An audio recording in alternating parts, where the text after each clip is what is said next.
before I start, I just want to say a big thank you to Vitaflo for inviting me and giving me this opportunity to speak about our experience with tyrosinemia type 1.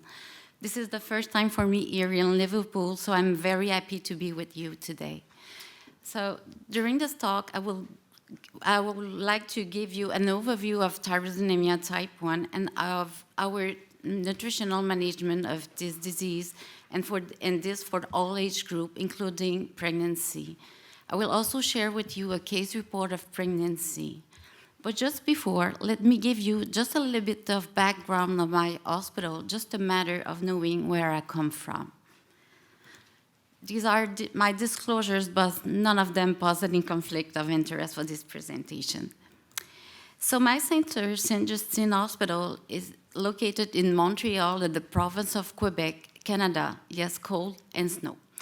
So it was created in 1907 by the first French-Canadian female doctor, Dr. Irma Levasseur, first in a modest house of Saint-Denis Street, then located at the current location, Côte-Sainte-Catherine, since 1957.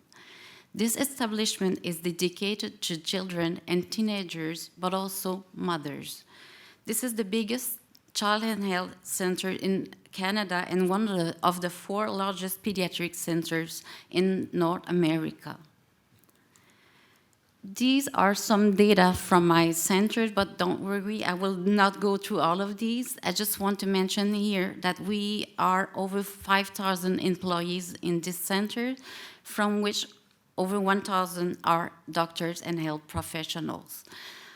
So our metabolic clinic follow all pediatric inborn errors of metabolism, but also pregnancy. Most of my patients are French-Canadian, so as I am. So you will have the pleasure of listening to my lovely accent during this talk. So let's start with a review of tyrosinemia type 1. So tyrosinemia is an autosomal recessive inborn errors of phenylalanine and tyrosine. It is caused by a defect of the last enzyme of this pathway, which is fumaryl acetoacetate hydrolase. The main organs affected are liver, kidney, and peripheral nerves. Now, in most countries, the incidence of this disease is 1 birth out of 100,000. But we have a high incidence of this disease in our province of Quebec. We are talking about 1 birth out of 20,000. This disease, also called hepatorenal tyrosinemia, was first described in 1957 by Sakai and his colleague from Japan. This is a picture of this first described patient, a 2-year-old boy admitted to hospital with a marked hepatosplenomegaly and failure to thrive. Now, in our province of Quebec, pediatricians of Chicoutimi in the Saguenay-Lac-Saint-Jean area became aware of an increased incidence of liver cirrhosis that was around 1964, that was later recognized to be due to tyrosinemia type 1. Historically, the disease was treated with the low-Phe plus tyrosine diet. Early initiation of this diet appears to be helpful in slowing progression of the disease, but did not prevent acute or chronic complication. On dietary treatment alone, over 90% of patients has been reported to die before 12 years of age. Now, in order to improve outcome and treatment for this disease, like I said, with a high incidence in our province, neonatal screening has been introduced in 1968. Our screened newborns are clinically asymptomatic.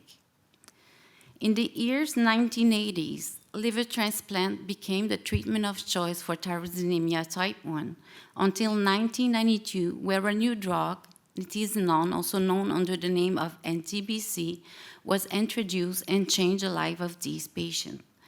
We had access to these drugs in 1994 in Quebec.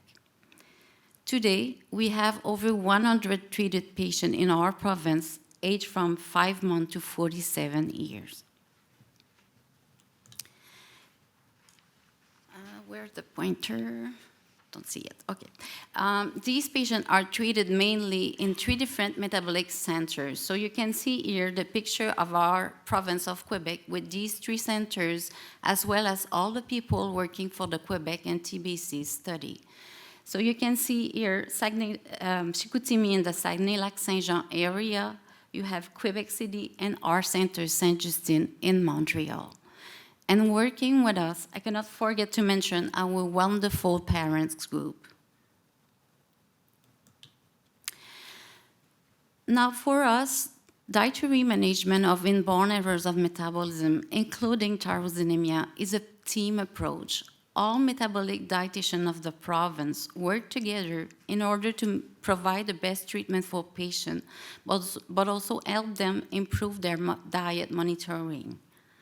So one of the dietitians, Genevieve, is our expert in cooking low-protein food. You can see here a picture of her recipe book that she just released. And believe me or not, this is not meat. This is jackfruit. And she also has a website with a lot of wonderful low-protein recipe. So this is the address of her English website if you want to look at it. Now, teaching program is my part, or all the educational tools for parents and patients for tyrosinemia, but also other metabolic conditions are made by me, but shared with other metabolic clinics of the province. This team approach also includes cooking classes and our annual metabolic picnic, which would not be possible without the work of another dietitian, Marie-Hélène. She is also our Facebook lady. So now that you know how we work, let's start with the treatment of tyrosinemia. If we look at the biochemical pathway, like I said earlier, the metabolic block is at the level of the last enzyme of this pathway. But the site of nitisinone treatment action is at the level of 4-hydroxyphenylpyruvate dioxygenase.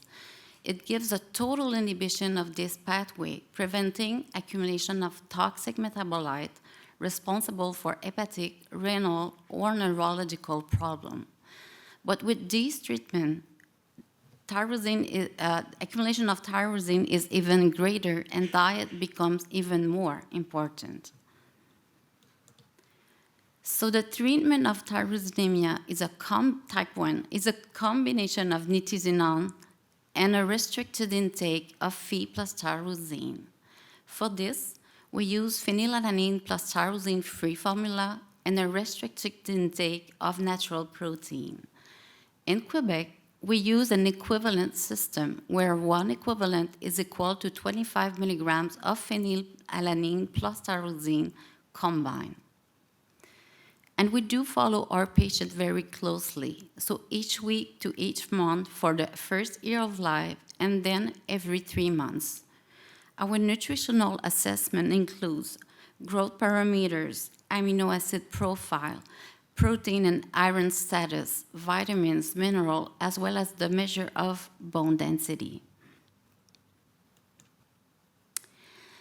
Now, if I go back to restriction of natural protein, as far as I know, we are the only one working with this equivalent system. Most people who work with tyrosinemia use protein counting. Is it good? Of course. But people who are counting protein must be careful with the kind of protein that they are counting because they are not all equal. If we look at this table, for example, you can see here that for a precise amount of food, all equal to 1 gram of protein, that the Phe plus tyrosine content expressed here as equivalent is variable. So it varies from 2 to 4.2 equivalents.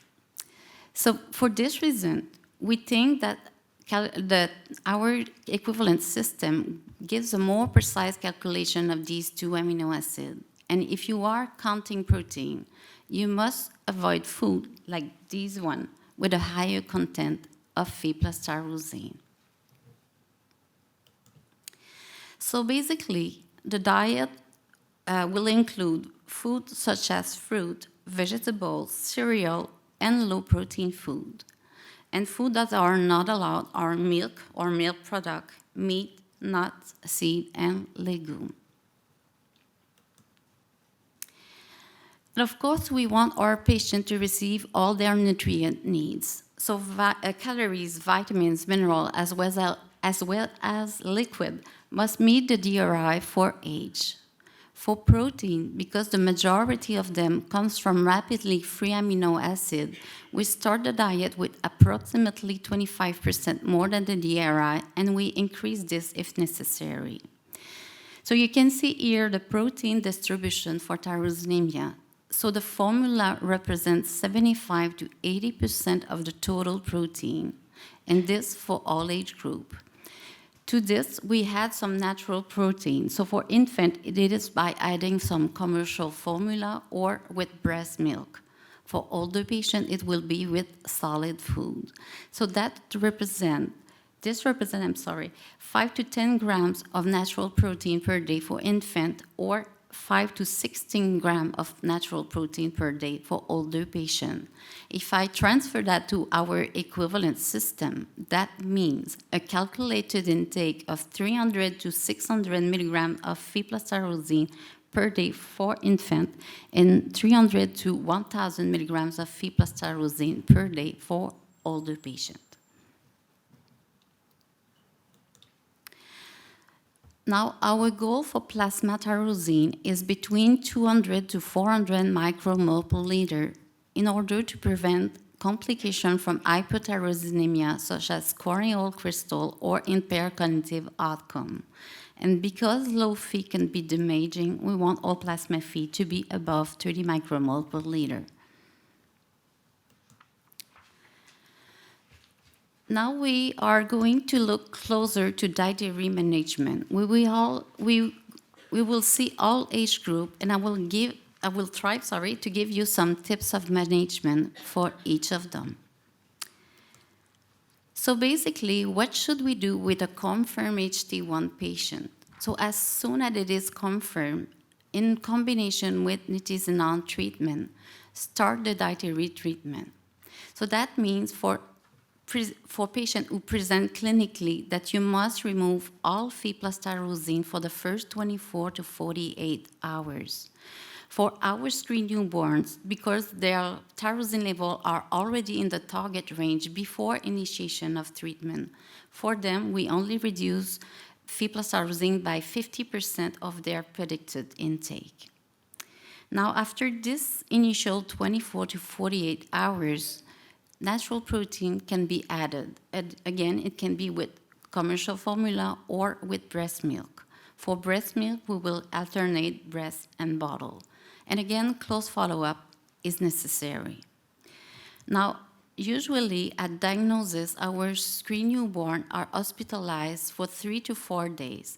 So that allows us to adjust the diet, but also teach parents about diet and tyrosinemia.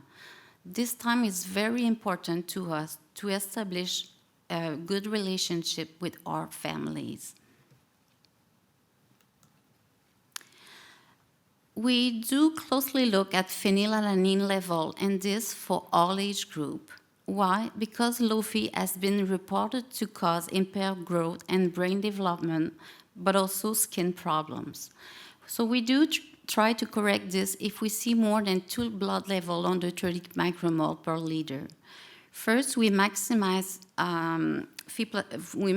natural protein by increasing Phe plus tyrosine in the diet. If Phe levels are still low, we will add some Phe supplement. In Quebec, we use capsule of 10 or 15 milligrams that we give 4 times a day and increase this if necessary. Now, solid food introduction.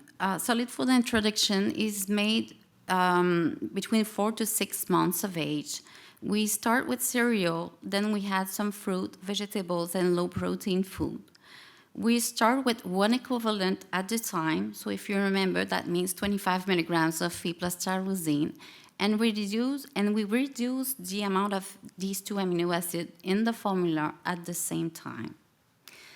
Now, because Solid food introduction can be very stressful for parents because they have to measure food or weigh food, and they also have to count protein or equivalent. We do have to carefully teach them to increase the texture of solid food because sometimes they forget that beside tyrosinemia, there is a growing child. Now, usually at 1 year of age, all Phi plus tyrosine will be in solid food, and the child will only receive a free Phi plus tyrosine formula. For children, adjustment of the diet means bottle weaning. It is also time to increase variety in their diet and to meet their requirement for vitamins, minerals, as well as energy and protein. The metabolic formula must be changed. So this formula transition must be made before age 2 because it is a critical period that we all know as the terrible 2. I will speak in the next slide about formula transition. Children also have to go through kindergarten and school, and several meals will be taken outside the house, and we must support parents during all these steps. Now, usually, we ask our parents to complete a checklist when the child is about 8 years old. This can help the parent to see the child understanding of his disease, but also can help us when we start our teaching program later. So this checklist includes simple questions such as, do my child know the name of his disease? Or do my child know the name of his medication? Or what kind of food are allowed or not? So this is very helpful. Now, if I go back to formula transition, like I said, this must be made before age 2. So basically, we start at 14 to 16 months of age, if possible, when all natural protein are in solid food, so you only have one nuclease to introduce. We now have the chance to have a little bit more variety of formula for tyrosinemia. So which one to choose? So the choice of the formula must be individualized. If the patient doesn't have any problem with formula drinking, I will probably choose to transition to what I call a traditional formula or powders. I will mix both formula together and start by adding 10 grams of the new one. I will then increase by 10 to 20 gram increments and decrease the infant metabolic formula at the same time. So the size of these increments will depend on the child acceptance, but usually it will take 2 to 5 steps. Ready-to-use formula, including GMP-based medical food, are another good option. For this kind of formula, I will not mix them together, but I will introduce 1 glass at a time because the taste is so different.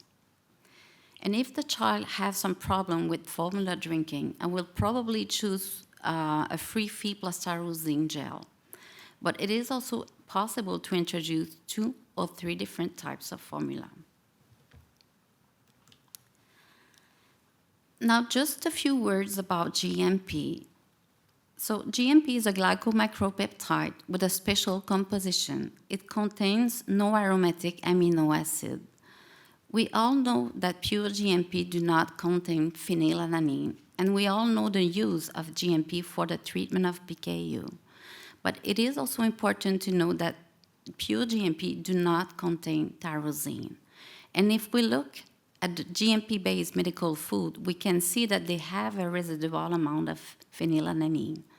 So no tyrosine, a little bit of phenylalanine. 2 things very interesting for the treatment of tyrosinemia. So the first GMP-based medical food for tyrosinemia was introduced in 2014 because we asked for this product. Actually, we have 57 patients on GMP products, so half of our cohort, either partially or for most of them, totally on GMP.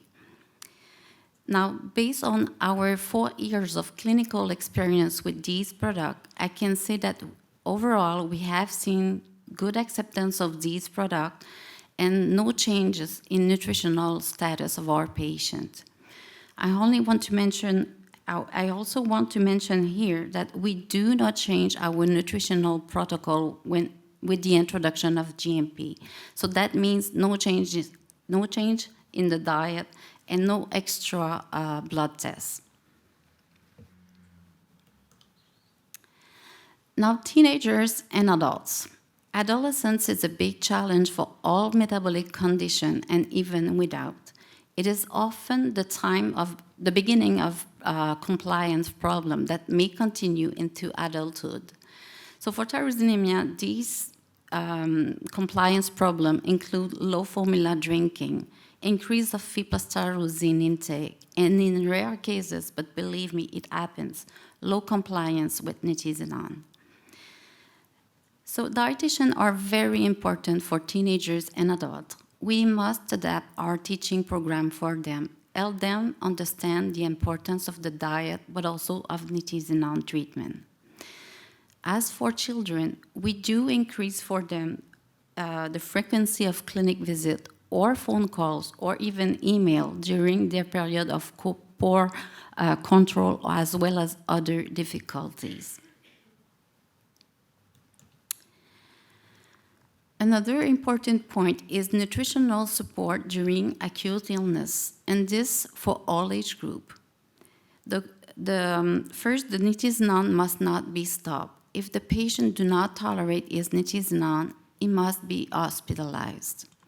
The goal for nutritional support are to avoid catabolism and dehydration. To maximize caloric or fluid intake, we increase the metabolic formula or low-protein food. Caloric intake can also be maximized by adding some carbohydrates or fats. We try to maintain plasma tyrosine below 400 micromole per liter. For this, during their illness, we ask our patient to decrease their Phe plus tyrosine intake by 50% of their predicted intake. Now, because nitisinone-treated patients are more stable, usually patients can stay at home during their illness, and nutrition counseling can be made by phone.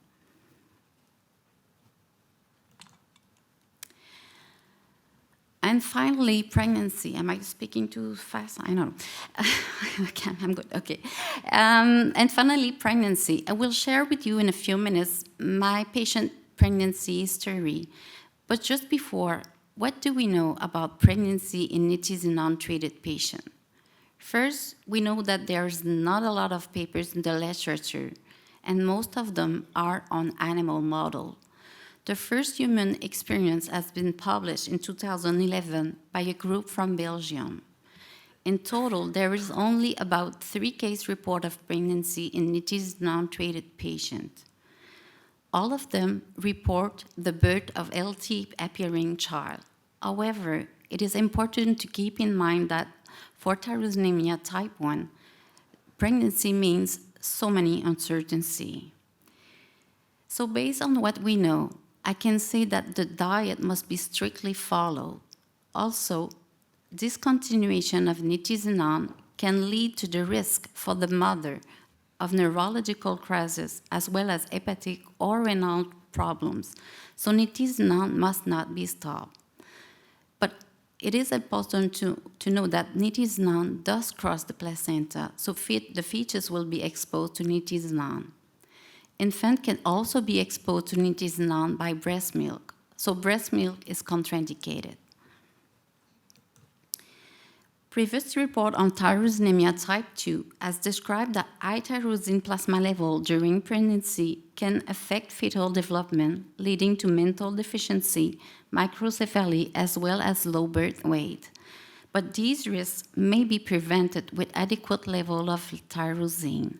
This is certainly another important point to keep in mind for pregnancies in nitisinone-treated patients. So we have based our dietary management of pregnancy on PKU guidelines for pregnancy. So that means good metabolic control prior to pregnancy and frequent monitoring of amino acid profile throughout the pregnancy. Frequent clinic visits are also necessary to adjust protein intake, formula for weight follow-up, as well as other biochemical parameters. A regular pregnancy monitoring is also important. So let me introduce my patient, who is, to my knowledge, the first case in Canada, but above all, the first case of a planned HT1 pregnancy. So this patient was born in 1988. She is homozygous for the French-Canadian founder mutation. She was detected by our neonatal screening program and managed right away with a Phi plus tyrosine diet. She only received her nitisinone treatment at age 5 because it was not available before. She was lucky to be asymptomatic at the moment of initiation of nitisinone, having probably the chronic form of the disease. So this patient came to us at age 28 with her pregnancy project. She was already on good metabolic control, with her tyrosine level being mostly between 200 to 400 micromole per liter, with an intake of 850 milligrams of Phi plus tyrosine per day. She was, on the other hand, struggling with her formula drinking, like you can see here, with a total protein intake of only 35 grams per day. She was also a little bit overweight with a BMI of 28.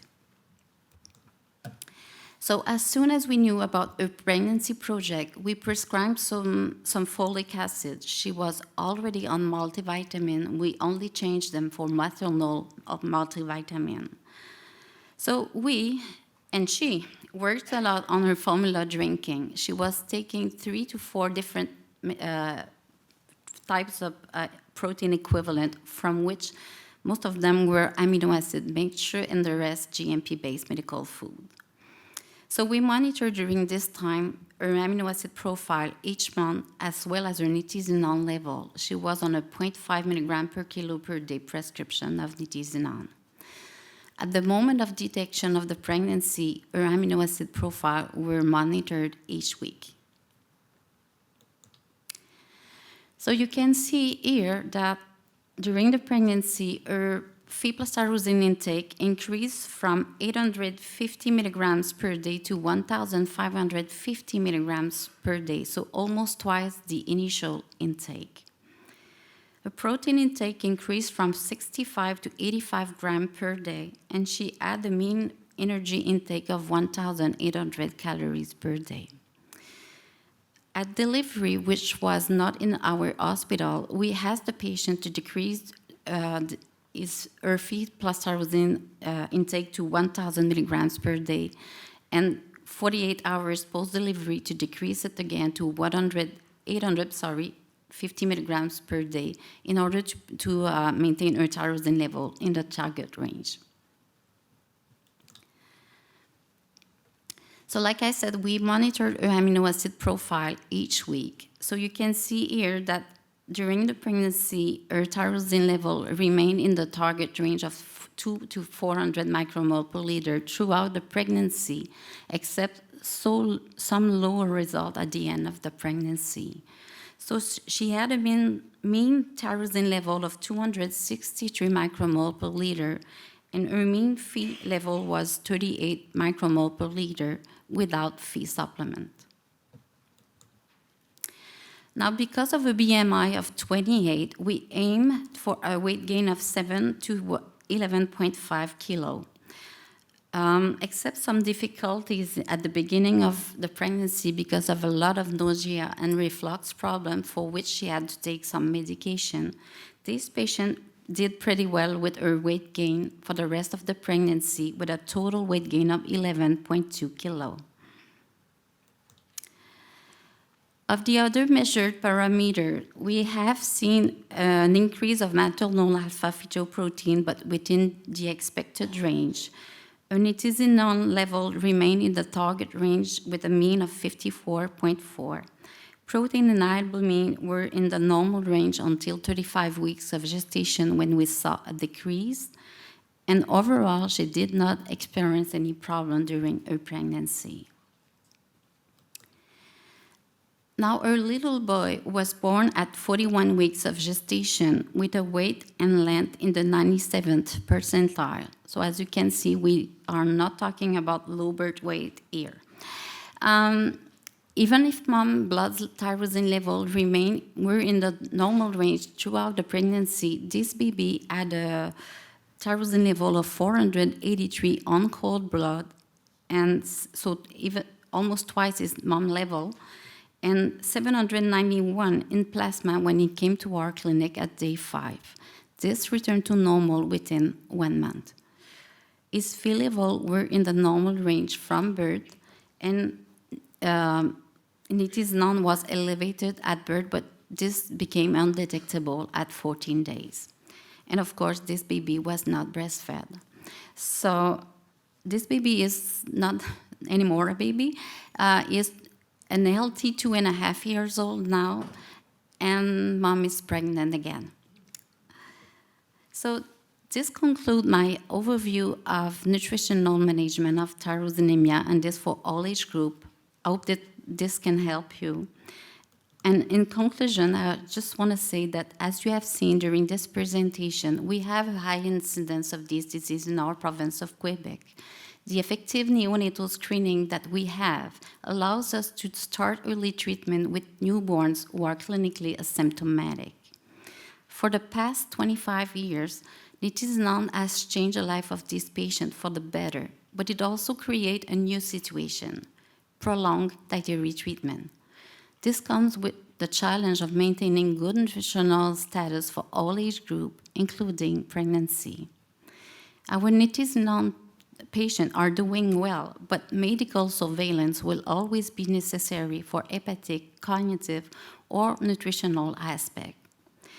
Now I'm looking at you. So companies can help us to maintain good nutritional status for all patients by providing new dietary supplement with greater palatability and better nutritional values. And I think that GMP is one example of that.